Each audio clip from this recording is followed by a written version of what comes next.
বন্ধুরা, অর্চনা হোম কিচেনে তোমাদেরকে স্বাগত জানাই। আর আজ আমাদের বাড়িতে তৈরি হচ্ছে বেগুনি। আর এই বেগুনিটা তৈরি হবে মশলা দিয়ে।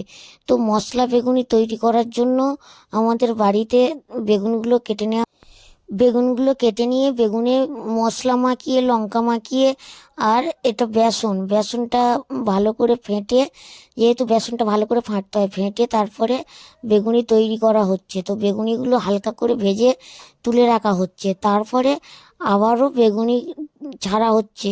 এগুলো সব যখন ছাড়া হয়ে যাবে, তারপরে ওই বেগুনিগুলো আবার কড়াইতে দিতে হবে। দিলে তবে গিয়ে বেগুনিগুলো মচমচে হবে আর বেগুনিটা টেস্টি হবে, কারণ এর ভিতরে মশলাও আছে। এটা হলো মশলা বেগুনি।